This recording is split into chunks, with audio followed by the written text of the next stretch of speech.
Let your mind do what it does as you sit there resting without reacting to it. Because if you can take up a posture of non-reactivity to the mind, then you start to realize who you are that's not the mind. Awareness, the final frontier. This is Awareness Explorers.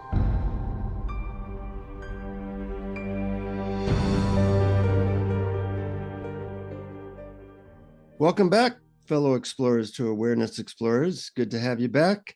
I'm excited about this episode where we'll be interviewing a friend and fellow meditation teacher, Craig Hamilton. But before I introduce him, I want to say hi to Brian. How you doing?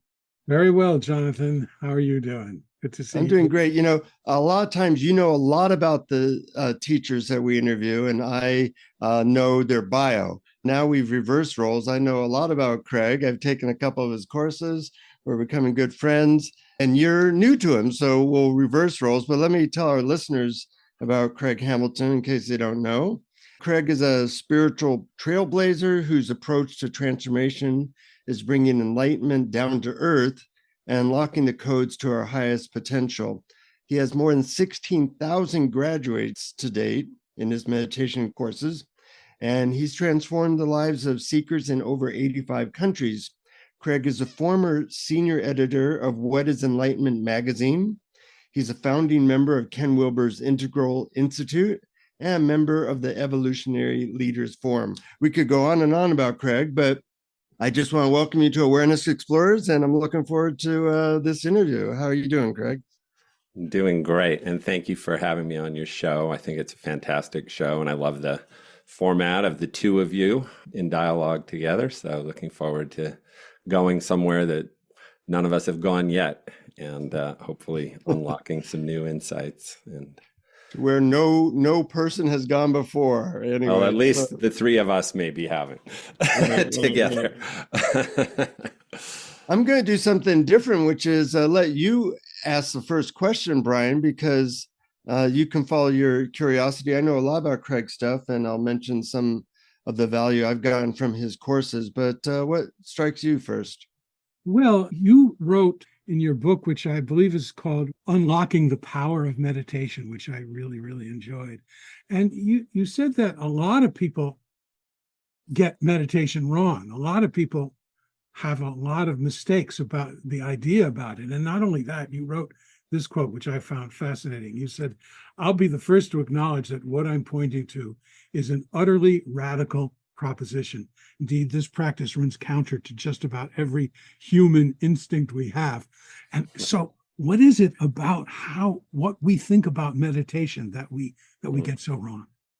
Well, thanks for that question. And it's a big, there's a lot of subtlety and nuance in that, because the interesting thing about our moment in history is just how many people are starting to meditate and how many people are teaching meditation, and sort of to be a little euphemistic, the diverse level of development, capacity, and practice of the people teaching it, right? In ancient times, to be a respected teacher of a spiritual practice, you went through all kinds of training, all kinds of vetting, all kinds of sort of what we would today call certification, but sort of the endorsement of the lineage, the deep practice. And once you had been sort of anointed as somebody worthy of teaching because you had gained the insights that the practice was supposed to lead you to, then you could become a teacher and people would then respect you because you had all that credential. Now, what does it take to be a meditation teacher? Some good marketing, some good online marketing skills, or what, I took a class in meditation. I took a mindfulness course, and now I think it's great. So I'm going to teach it. So on the, we can be critical about that. I am critical about that from a certain perspectives, but it's also helping make these kinds of practices available everywhere. You can go into a yoga studio in rural Nebraska in a little town, and someone's going to guide you in a little meditation at the end of the yoga practice or the beginning. And, So this is helping with the proliferation of spiritual practice and consciousness development. What's also happening now, though, is meditation means a million things, and in a sense, it's sort of, when someone says, "Oh, I meditate," nowadays it's a bit like saying, "I exercise." Like, okay, you exercise. Well, what does that mean for you? For me, it means I do strength training and I do some certain cardio training for certain sports I do. For someone else, exercises, I do some yoga. For someone else, they run, etc. Well, meditation's kind of just like that now. And you could argue it was always a bit like that because there were a lot of different meditation teachings historically. But nowadays, some people are just meditating with an app on their phone to help calm them down and get their stress levels down. Someone else is meditating because they think it's going to help make them more focused and creative. Someone else less reactive. And someone else is a passionate spiritual practitioner seeking spiritual enlightenment who's read about it, maybe met a powerful teacher who really woke something up in them that they're now avidly pursuing in this quest to awaken beyond their ego structure and discover who they are beyond the mind and realize this pearl beyond price that we've been hearing about for thousands of years, this extraordinary possibility of spiritual illumination. Now, all those people meditate, and they're probably doing very different things, a lot of different things when they meditate. So I'm just saying all this by way of context, because for me to come in and say, well, most people are getting meditation wrong. Well, I have to preface that to say, in the context of spiritual awakening and the pursuit of enlightenment, of spiritual liberation, there are a lot of practices being done that I guess I would say are just very indirect and very, there are kinds of practices, like, in other words, because of the kind of inherent link between the idea of meditation and spiritual awakening, there's could be an assumption that, well, any meditation practice I take up might be taking me there. And it's sort of like, well, yeah, maybe, because everything we do kind of helps everything else, and doing some therapy and doing some this, that, concentration practices, sure, it's all helping. But if our heart is burning with the possibility of touching the source, removing all the barriers between us and the ultimate and the sacred, if we really are wanting that, then I would argue we probably want to do a practice that's deeply in line with that possibility, and that's in a sense sourced from that possibility, even not as opposed. And so I'll give just maybe one simple concrete example. So spiritual awakening is one way of understanding it, is it's awakening to our true nature beyond the mind, that we have what in Buddhism is called a Buddha nature. This is a part of us. It's an already enlightened part of us that's all fully cooked. It's not something we need to develop bit by bit. It's not something that, we're gradually creating through certain techniques. It's something we're removing the veils, we're removing the obscuration so that this diamond essence within us can show up. So, okay, if that's your goal, and then now you do a practice where you're just, say, repeating a word over and over, a Sanskrit word or, an English word, doesn't matter. You're repeating something over and over to yourself quietly, like, might that repetition of a word over and over do something that might ultimately someday help you awaken? Sure. Or, let's say you're going to just pay attention to your breath, very common meditation practice, just pay attention to your breath. Might that do something that might someday help develop some capacity that opens that door to that higher nature? Sure.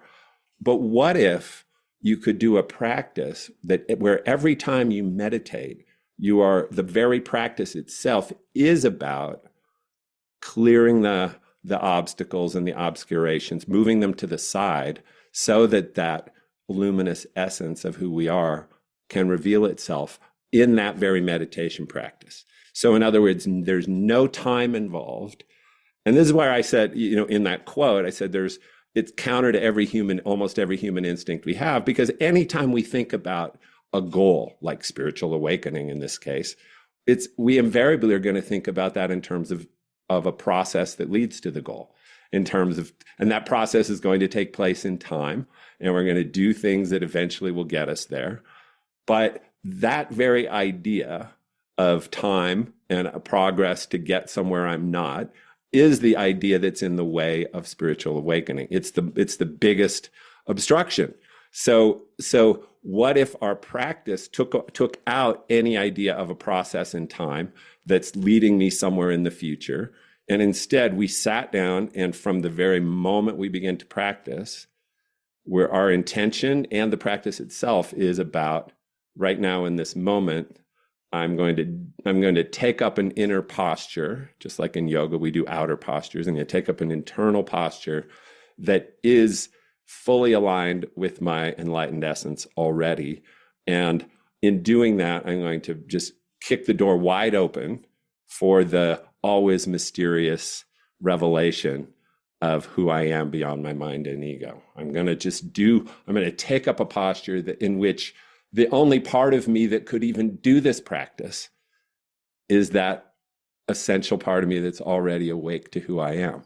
My ego can't do it because of the way it's designed, So I'll stop. I mean, I kind of laid out maybe like the whole theory of my whole teaching, but in a way, that's maybe a place to start on that. Yeah, I think that was really a beautiful encapsulation. And yeah, you did touch on a lot of the bases, and it was very dear to my heart what you described, especially one phrase that you use, already here. Because most of the time we meditate to get something we don't have, right, or to get rid of something that we do have. Mm-hmm. But you said we pull aside the veil. So what are the veils? I always think of them as basically as the thoughts about the past and the future. So I think that's a good place to start, sort of past and, maybe not just, so thoughts, I would say maybe we could probably drill into that a little further than just thoughts about the past, but kind of like, just to kind of draw upon your framing, our relationship to the past and the future. So what is it about, because thinking about the past isn't inherently problematic. Like enlightened people think, the most enlightened person thinks about the past. They say, what did you do today? Oh, I had this for lunch. It's not inherently that having a past is a problem, but what's the unenlightened relationship to our past? Well, the ego structure, which is itself a big topic we could talk about, but at least in the way I use it and the way it's commonly spoke about in spiritual teachings, it's the part of us that's making a story about who we are, a fixed story of identity. I'm this kind of person. I have these qualities. I don't have these. I'm and it's different for each of us, but we have our little narrative of self, our self-concept. And that is where does that story come from? Our past. It's, every experience we have, we use to build up and fortify this edifice of a false self that's a narrative about who we are. And then the other big part of the ego is the emotional investment in defending that story of who we are. So we have I'm Craig, and I'm a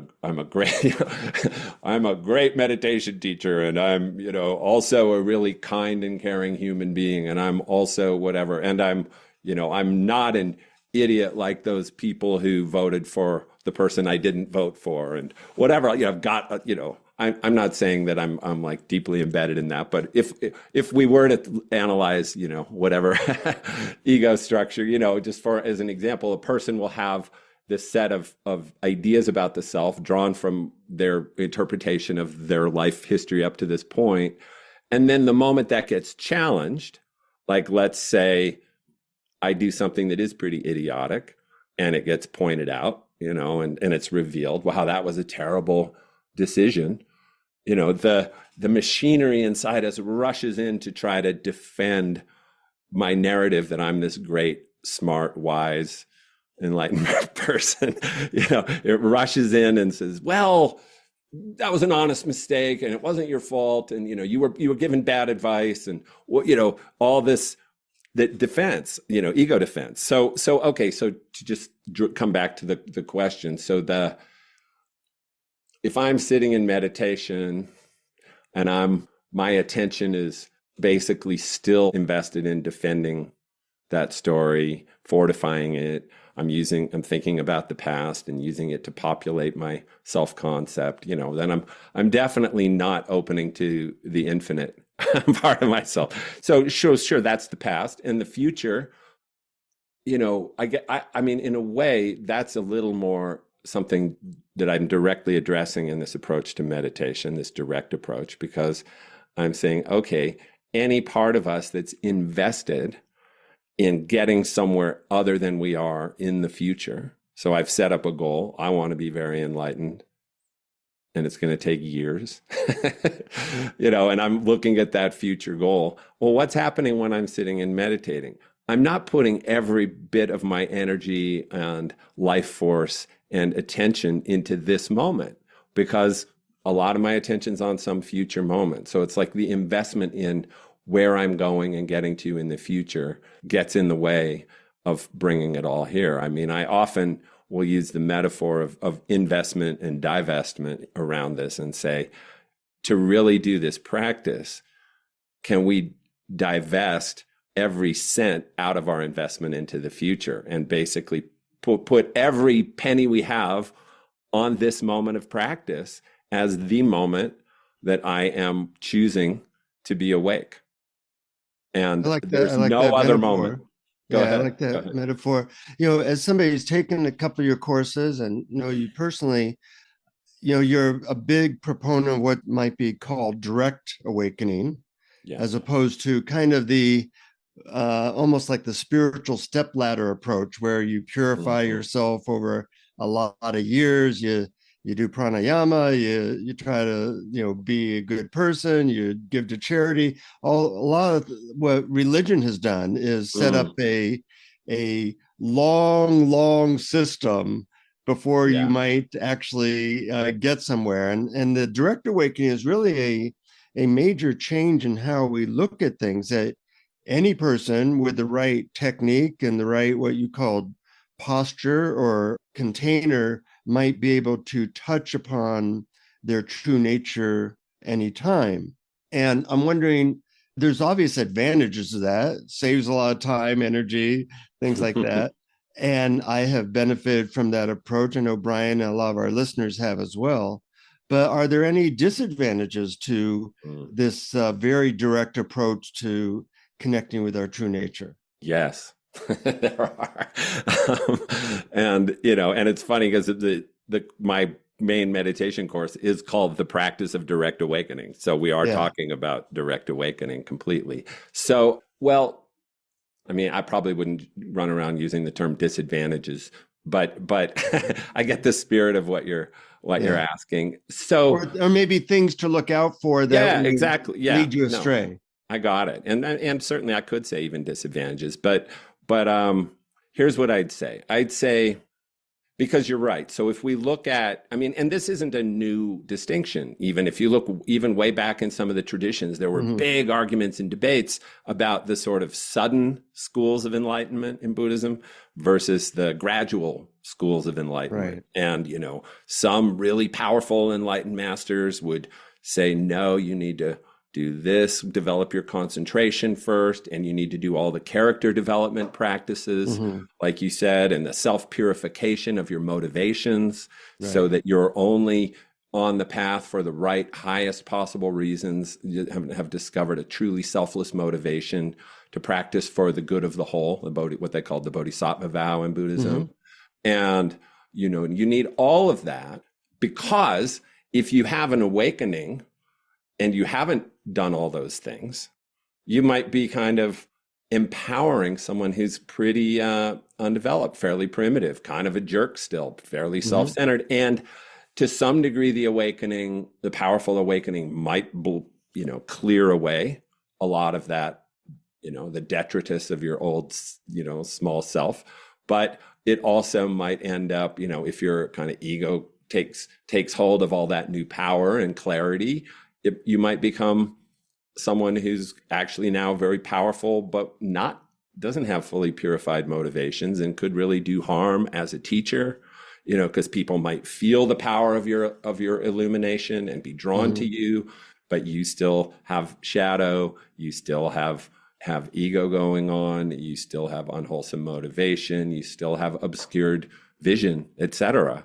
And all of that now is empowered by some degree of kind of spiritual charge. So that was the idea in the kind of gradual schools. And then there were the sudden schools, which is, as you're kind of pointing out, I'm more in that category with my practice of direct awakening, that would say, well, but here's really the core distinction that I would try to make is, I think, sure, there's a kind of naive sudden school.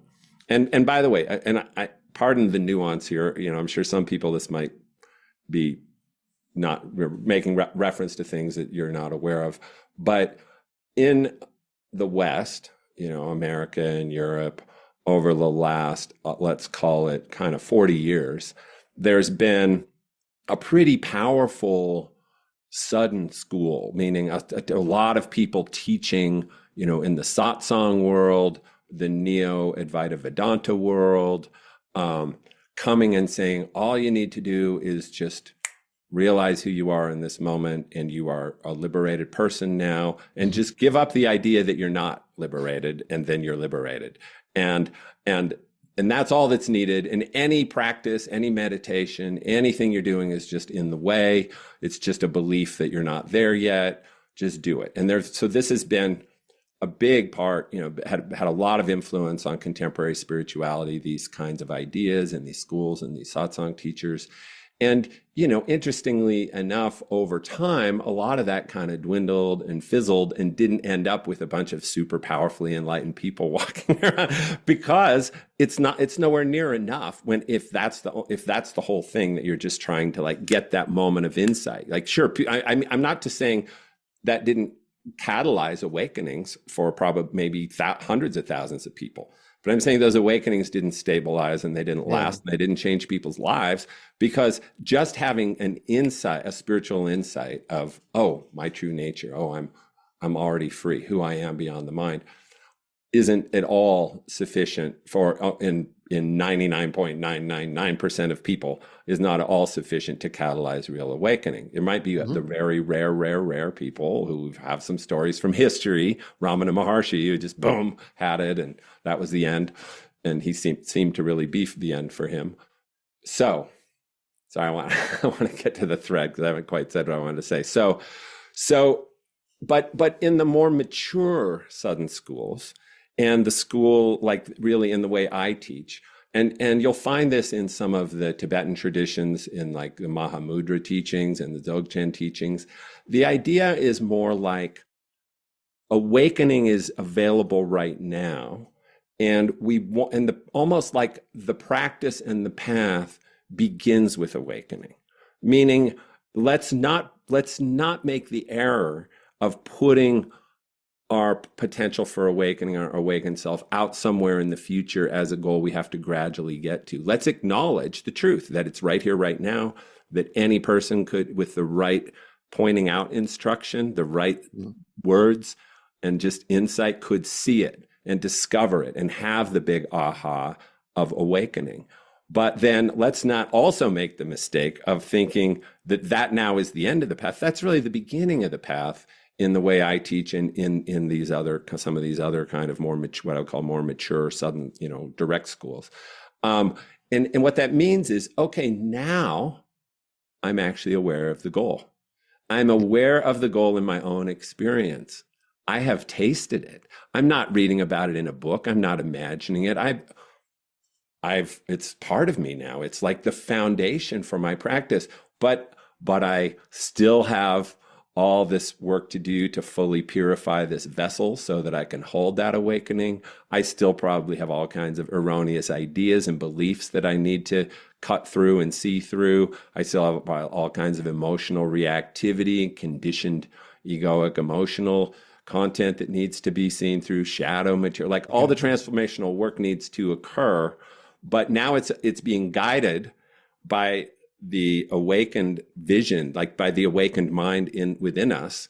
And that changes the nature of it all, because it's like we're like practicing within a context of awakening.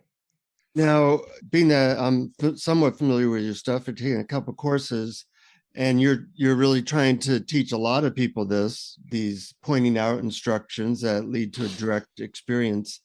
What do you do for, or is there a path in your teaching that also helps people with that, knowing their motivation or knowing the shadow material, or is that really left up for other teachings or aspects?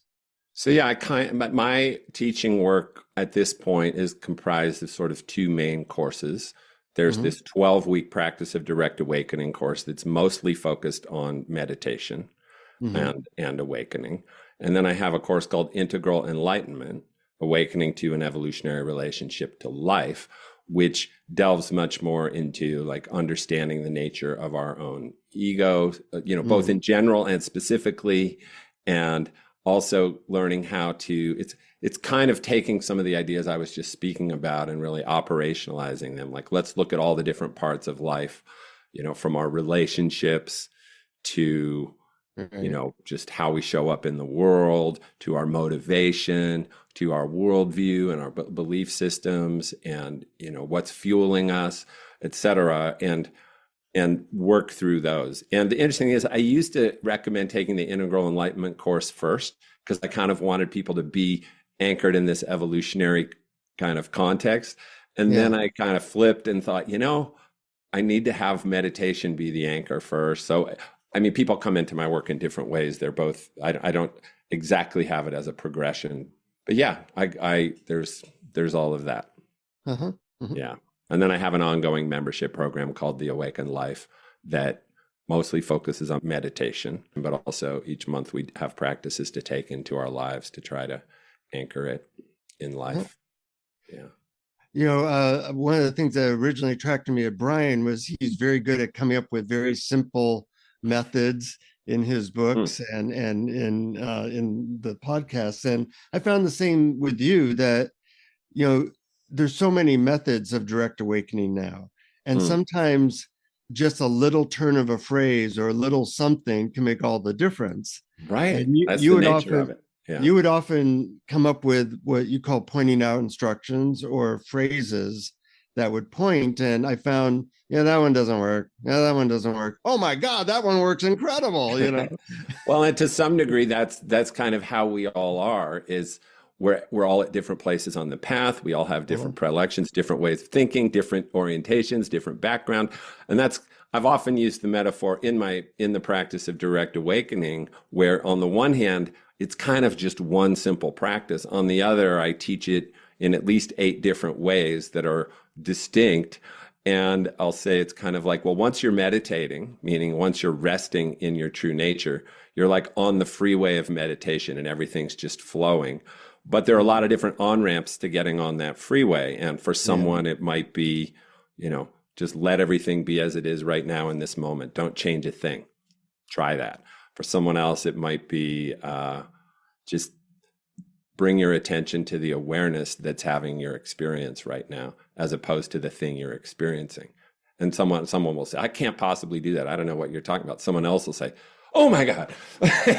So we're all at different points. Different practices are going to like open that door because it's a subtle thing. Well, as opposed, and that's important for a direct awakening type teaching, because the goal here is it's unambiguous and it's very specific. Like, it's not just, oh yeah, we're just here to relax. We're just here to calm down. We're just here to focus. We're just here to, we're here to awaken. And that's a very specific thing. And it's either happening or it's not.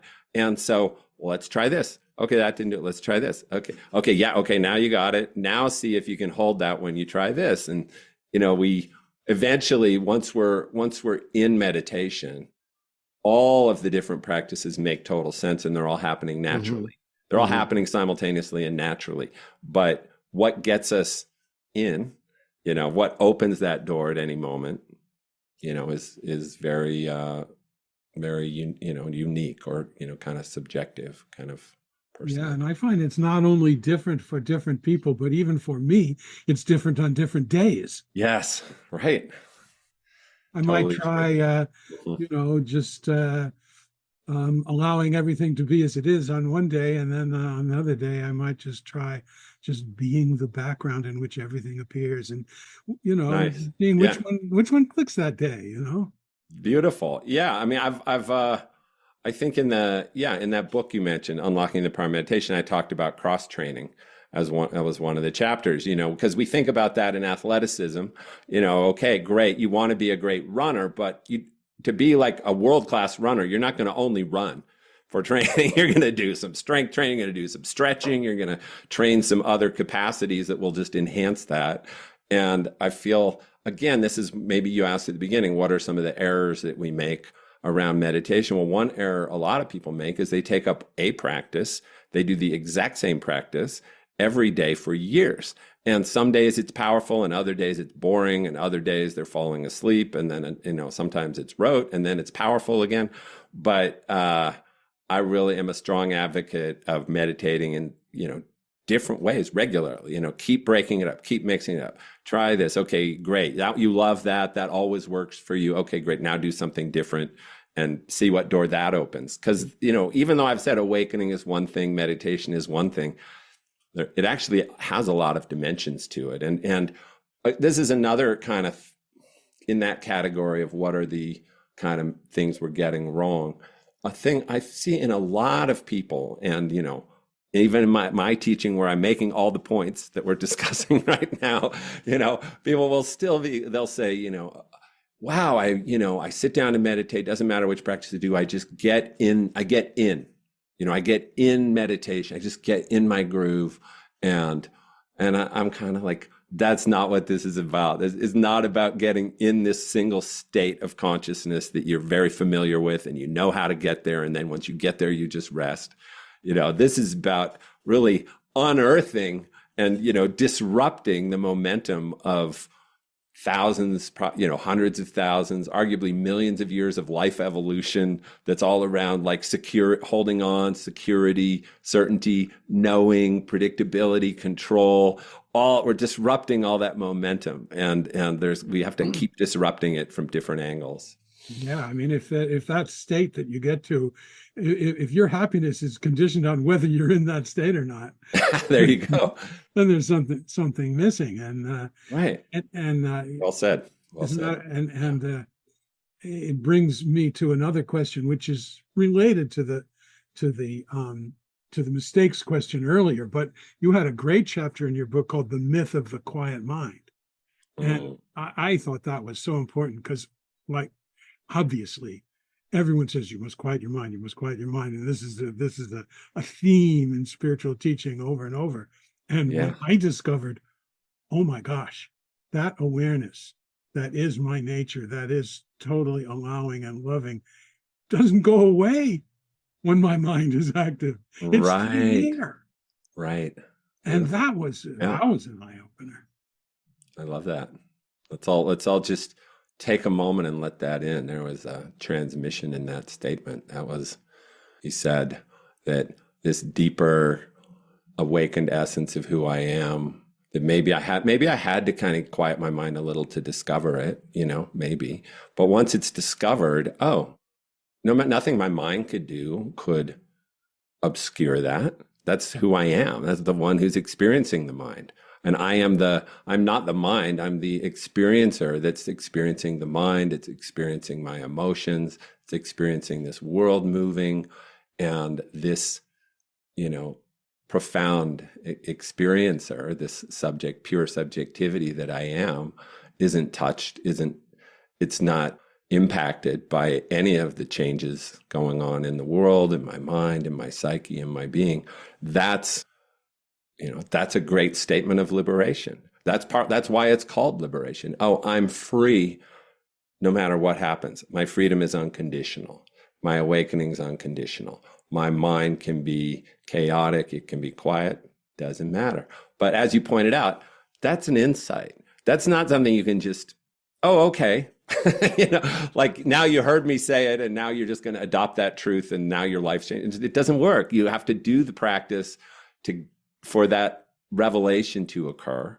Yeah. And then just because it occurred once, it doesn't usually then just remain the obvious truth to you through every day, but this is why, even though I'm talking about direct awakening, I'm advocating practice, practice, practice of these postures, which, in a sense, what you just shared would be a great practice to just, okay, and I mean, and it is a practice I teach. It's probably what I'm talking about in that chapter, which is, okay, sit down to practice and don't fret about what your mind's doing. Don't make a problem out of anything your mind does. Don't try to change your mind. Don't try to control your mind.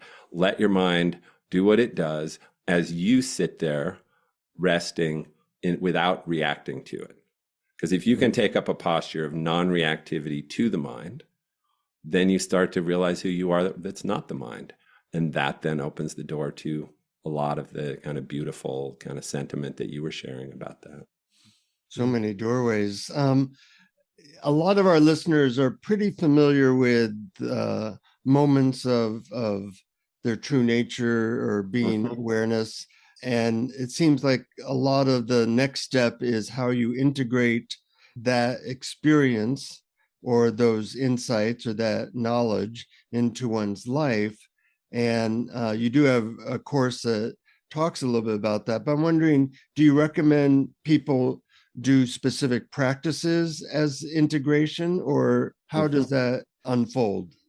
Yeah, well, there's kind of two answers. So one is it's possible, if you're really passionate and really interested in being awake, it's possible that just doing like profound meditation practice in the way we're talking about, taking up these inner postures that are deeply aligned with awakened awareness, such that awakened consciousness keeps showing up in your meditation and ultimately becomes the one that's meditating.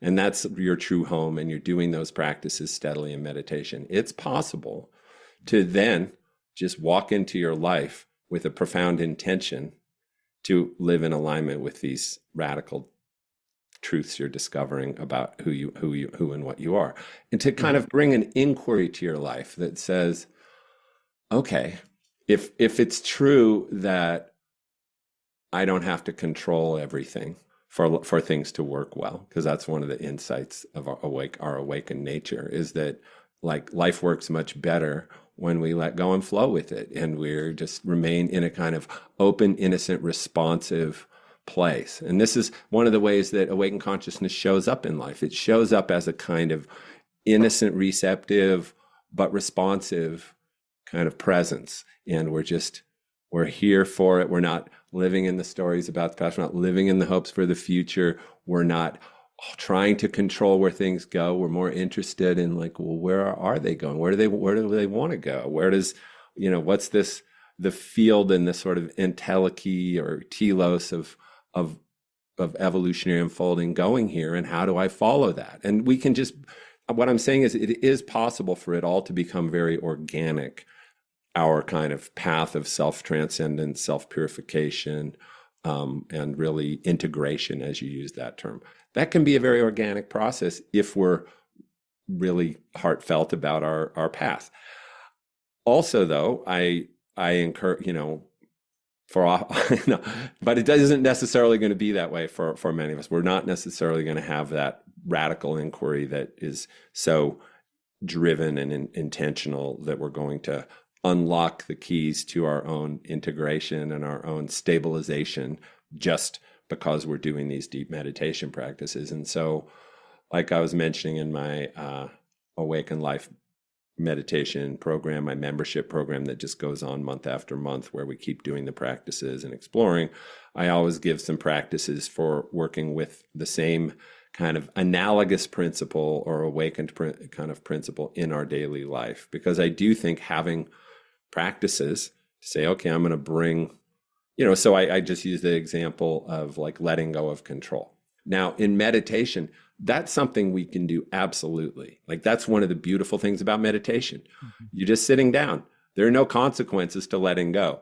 So let go completely, let go of everything. Let your mind wander, just no control, no attempt to get anywhere. Just be as you are. And if we can take that deeper and deeper and deeper, it's more and more profound, the illumination that comes from just being as I am, letting things be, no control. Now, I don't recommend people just go and do that unconditionally in their lives. Just go out today and just let everything be and don't do anything. I mean, nothing would happen. You wouldn't move. You wouldn't get out of a chair or out of bed because you're just, well, I'm just totally passive.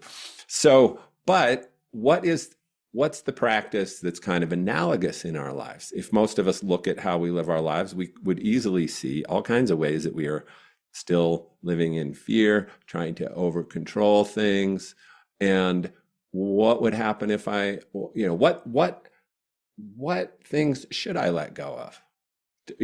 And if we self-reflect from a conscious place, most of us can easily come up with a list just with ourselves. We don't need someone to tell us. We go, yeah, it's true. I'm over kind of controlling my partner, and I'm trying to and I'm kind of, there's too much fear around my this aspect of my work, and I'm neurotic about this. And what if I just practice releasing those things, and again, aligned with the meditative awareness that I've discovered and the deeper illumination, I'm working with that insight and bringing it into my life in a way that works in life, which is again not total but analogous, and letting it flow, because it's kind of like all the daily life practices. The goal of those two is to bring insight and illumination that will then lead to change, as opposed to like what I mean by that is it's not as opposed to we're just trying to get good at doing them. That's what I'm trying to say. Like I'm not saying, oh, go and let go of control because you want to get good at letting go of control. I'm saying go practice letting go of control because it's going to reveal to you something about the nature of your ego and why it's clinging for control, why you want to know everything in advance, why you need to be able to predict what's going to happen before you act. It's, because doing that practice will show you in yourself, if you're interested, what's really in your way of embodying that profound liberation that you've tasted in your meditation. Yeah. Got it. Where are you thinking, Brian? Well, I think that's wonderful, and it is about embodying, and it is about bringing the understanding into our lives. Because if we're a jerk in our lives, or if we're controlling everybody, or if we're unhappy, or if any of these things, I mean, what good is it? A lot of the teachers, that some of them that you mentioned before, are saying this has no effect on the self, and I haven't actually found that to be true. Right. That's a good example of this kind of false Southern school that became so popular in the West. That was one of the tenets. Yeah. Let's separate the personality and behavior and character from awakening. I'm kind of like, what? Awakening only shows up as transformed behavior, personality, and character. But go ahead. Thank you. I don't want to interrupt you. That's it. That's it, what I wanted to say. And there is about that. But there is one other question that I did have, which is kind of a theme that I've noticed runs through your work, which you've talked about in various ways. But I think that one of the best ways was when here's a quote, when you said, the ego has been radically overridden by the ultimate principle, by the creative force of the cosmos. And this is something that is a little hard to get a grasp on, because is it part of us, or is it outside of us, or how do we get connected to it, and what are the nuances of that, or bringing, as you said, bringing our life into alignment with the sacred perfection? Well, your question really, for me, brings up the whole theme of radical surrender. So surrender is it's a almost universal spiritual principle. You find it in all the religions in some form, right? Even the very, theistic, I'm surrendering my will to the divine will. Right? It's a theistic metaphor, kind of from the Western teachings. In the East, more would be a bit more typical that it was like there's the way, and I'm going to surrender to the way, not my way. I've got my agenda, I got my beliefs about how things go, but I want to discover the way so that I can surrender to the way, so I can follow the way unconditionally. Or, or there was the word dharma, which kind of meant law. It was like, there's a law to the cosmos. There's a way to be, there's a way to live that I want to get out of the way so that I can follow the law. So we kind of have the law, the way, God's will showing up throughout the, mystical and religious traditions. And so, nowadays, often, again, in kind of some of the erroneous interpretations of these ideas that have proliferated in the West, often people think of surrender just as like, well, surrender means you just let what happens happen and stop trying to, stop arguing with life. In other words, the core error is the idea that somehow what's happening is what's meant to happen, or like what's happening is already an expression of God's will, some people will say. And so just trust what's happening. Just let what's happening happen and stop fighting with reality, because it's what's happening and that is God's will. Okay, so I would humbly say that is total nonsense. and this whole, like the idea of God's will or the Dharma or the way is that there is a way. There's a way to live. There's a way to be that's in harmony with the cosmic order. There's a way to show up in each moment that is in profound alignment. And then there's not doing that and being out of alignment with the way. And if we look at what's happening in this world, most human behavior, like again, some 90 whatever percent of it is totally not in alignment with the cosmic principle, the ultimate reality. It's not in alignment with our highest potential. People are not living an expression of pure love. They're not living in radical alignment with truth. We're all, this is why the world's so messed up. So if we kind of say, well, this horrible, tragic, crazy, messed up world is that's God's will and it's how it's supposed to be, and surrendering means you just like accept it. You just accept the world's, that's not, I don't think that's ever what it meant. And it's definitely not what I mean by it. What I mean by it is we can awaken to the way, the Dharma, the law, the truth. Meaning clear, and to just maybe bring it down to a very secular way of looking at that. Let's just call it clear seeing of the greater good, if we want to really de-spiritualize the whole thing and say we can come into, if we can remove, awaken beyond our 100 plus cognitive biases and our, dozen plus ego defenses and all the things that radically obscure our perception of what's happening. And we can let go of our imposition of our seeing and our agenda and our personal, will on reality, then we have a chance of starting to see what's actually happening here and of what's actually possible here.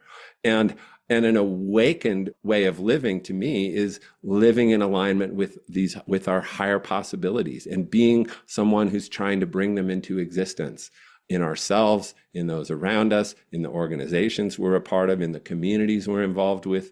We're a force of higher positive evolution of humanity towards its higher spiritual potentials. And so in that quote where you said, I can't remember how it was, where like the ego, like ultimately the ego has been kind of overridden by a greater power, however I said that. What I'm saying is when we really discover how to surrender our own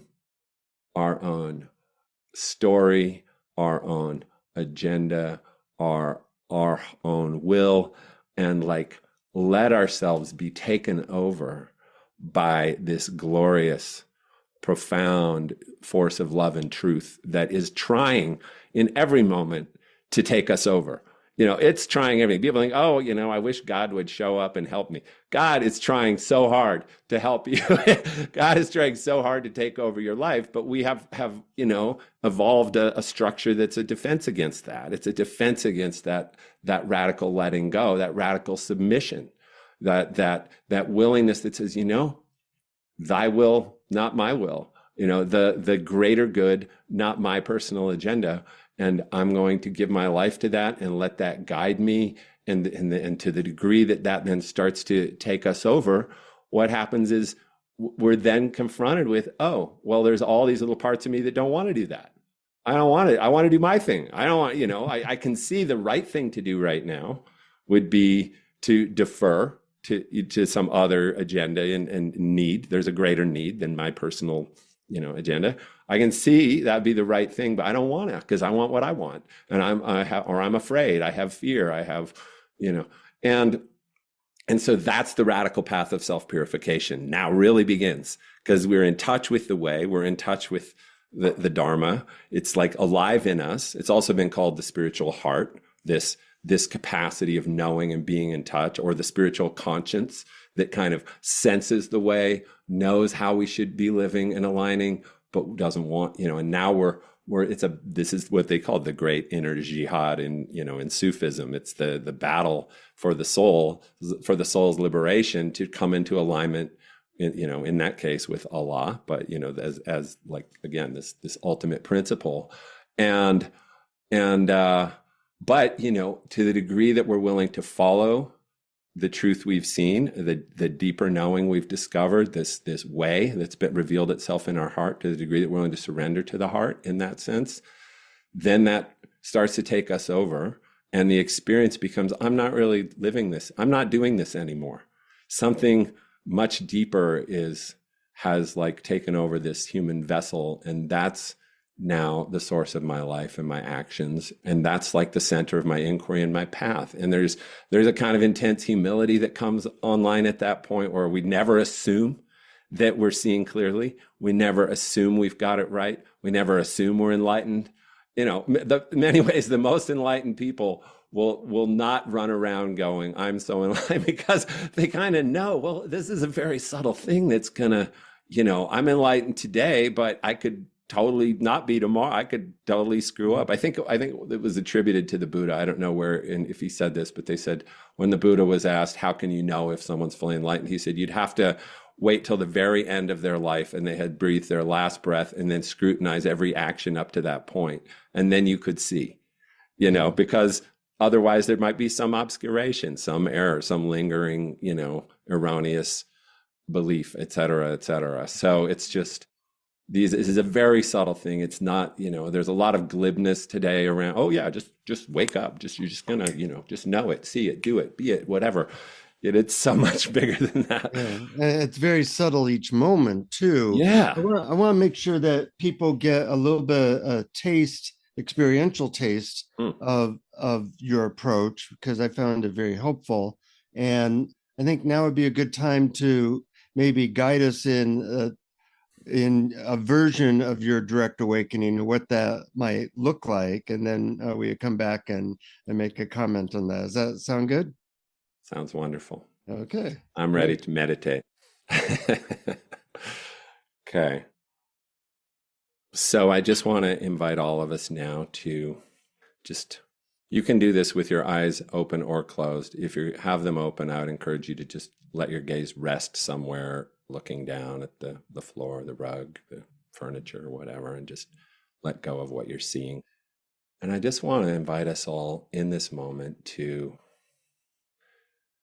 let go of all the thoughts and ideas we've been discussing. We've covered a lot of ground. There's probably insights, arguments with what's been said, whatever, all the, the things a mind naturally does.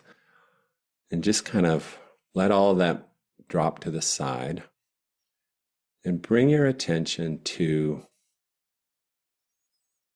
the field of awareness that's here between all of us listening right now.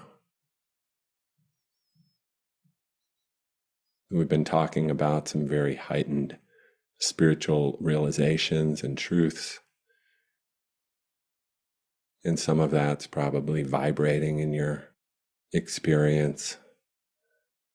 A sense of elevation, expansion, peace, clarity. Just notice what's arising in the field of your awareness. And notice what's arising in our collective awareness.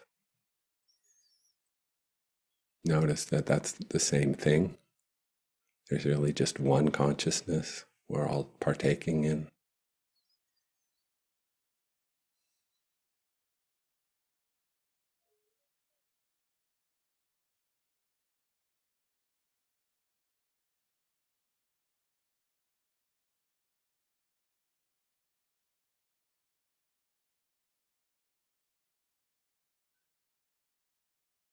Notice that all the content of your own experience right now, thoughts might be present, feelings, sensations.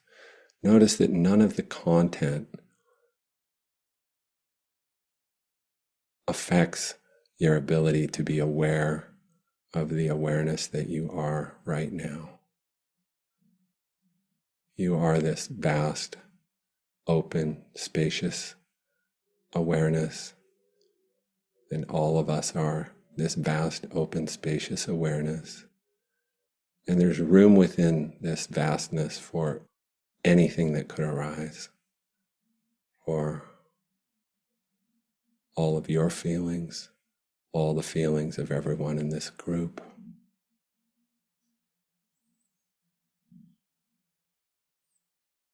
And when I say group, I want to clarify, I mean everyone listening to this podcast at any moment, because a field gets created around an encounter like this that transcends time and space, and the field of all of us tuning in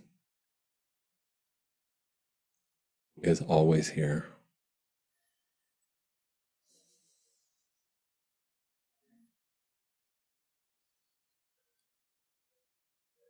And now I want to invite you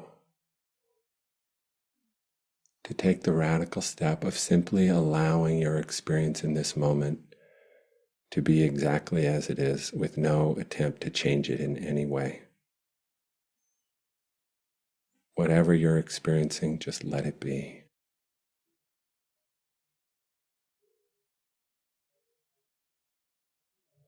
Just be as you are.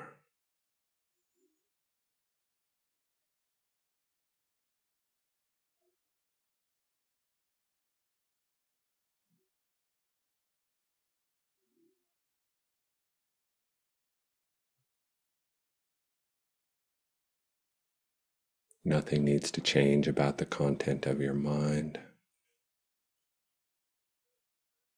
Whatever feelings and sensations you're experiencing are welcome here.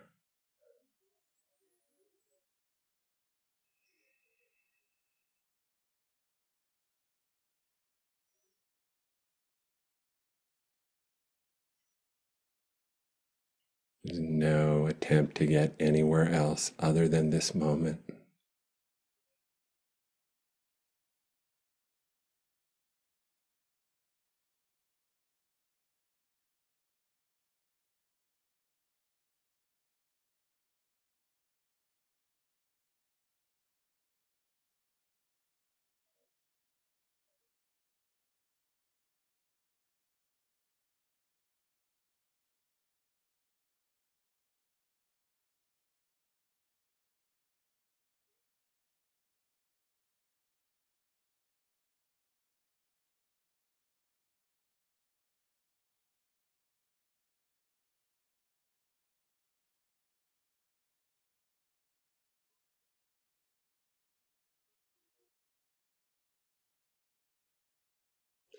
Letting things be means letting things change. Our experience invariably shifts from one moment to the next. Sometimes our mind is quiet. Sometimes it's active. Sometimes we have strong feelings. Sometimes our feelings recede. We just let those changes occur with no attempt to control the direction of our meditation. We're just being, simply being as we are, and letting life unfold through us.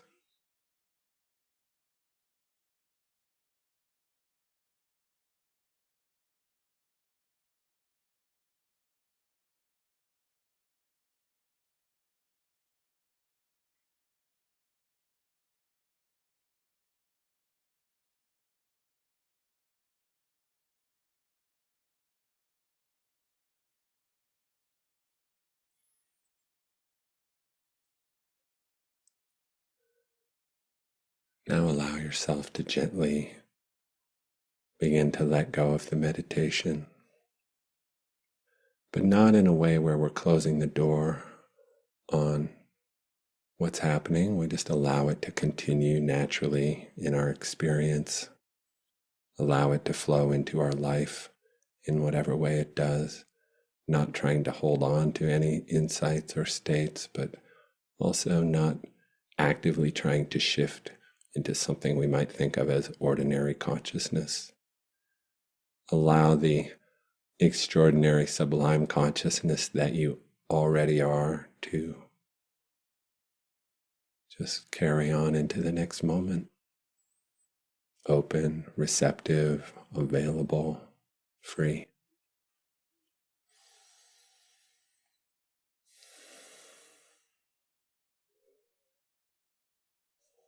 It's always nice to go from words to being. Yeah. I love Thank the way you you for that. end that with the sense that meditation isn't ending, it's just continuing. This like this word popped into my head. Hey, stick around. Talking to that. Yeah. No need to. Well, talking to me, my nature. Right.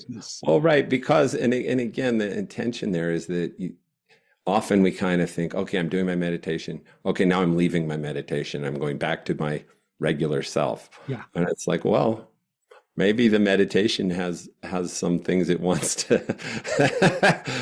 show you and bring into your life. And if we're doing a lot of practice, often the revelations and insights from the practice happen outside of practice. You know, many people who do a lot of practice and have had awakenings will say, well, the awakening didn't happen during meditation. It happened one day when I was just on a walk, and then everything fell away and revealed some radical other dimension of being. Wow. So we want to remain open to where the illumination, wherever it's going to come from. As you've said, it's potentially in every second in our subtle shift from control to surrender, from being in the world in a doing manner versus connecting with our true nature. And it's a very subtle stuff. The more ideas, more phrases, more pointing instructions we have, the more likely we're going to trip over it more and more. Nice. Yeah, I would totally resonate with that. Yeah. Where can people find out about your work, Craig? Well, my website is craighamiltonglobal.com, and on there you can download tune in, or you can download the ebook that Brian mentioned, Unlocking the Power of Meditation. You can sign up for my Meditation 2.0 webinar and kind of get a deeper dive, kind of workshop on all of this. All of that's for free. I also want to promote my podcast, which just passed its 1-year anniversary. Meditation Changes Everything. So you can find that on any podcast platform. Meditation Changes Everything. And I've all the courses are up on my site, and you can sign up for those anytime, and hope to connect with some of your listeners in those contexts. Great. Any last words, Brian? I'm so grateful to all that we covered in such depth, and I think, beautifully described and fascinating. So just thank you. I'm very grateful that you are here, and I'm so looking forward to our listeners sharing this. And just on a personal note, I took your courses, and now we've spent some time together, which has been really sweet. And, some meditation teachers, they can come off as a little stuffy or something. But one of the things I really appreciate about you is you're just a fun guy. And you're a fun guy too. And, that's important, that the goal is not to, be very, spiritual, holy, but to enjoy your life and to be yourself and to be free of some of the obstacles that tend to get in our way and keep us from really connecting with our true being. Beautifully said. Yeah. Well, I'm enjoying getting to know you, and think you're a fun guy too. And happy to see this spirit living in both you guys. It's been a wonderful dialogue, and I really appreciate you having me on here, and look forward to doing it again before too long.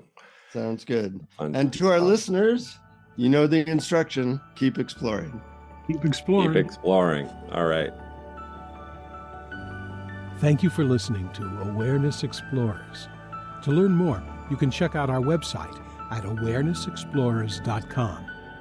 Please subscribe to our podcast on your favorite podcast app. We'd love it if you would post a review. And please share our link on Facebook and with family and friends, because knowing yourself as awareness is the greatest gift you can give yourself or someone you love.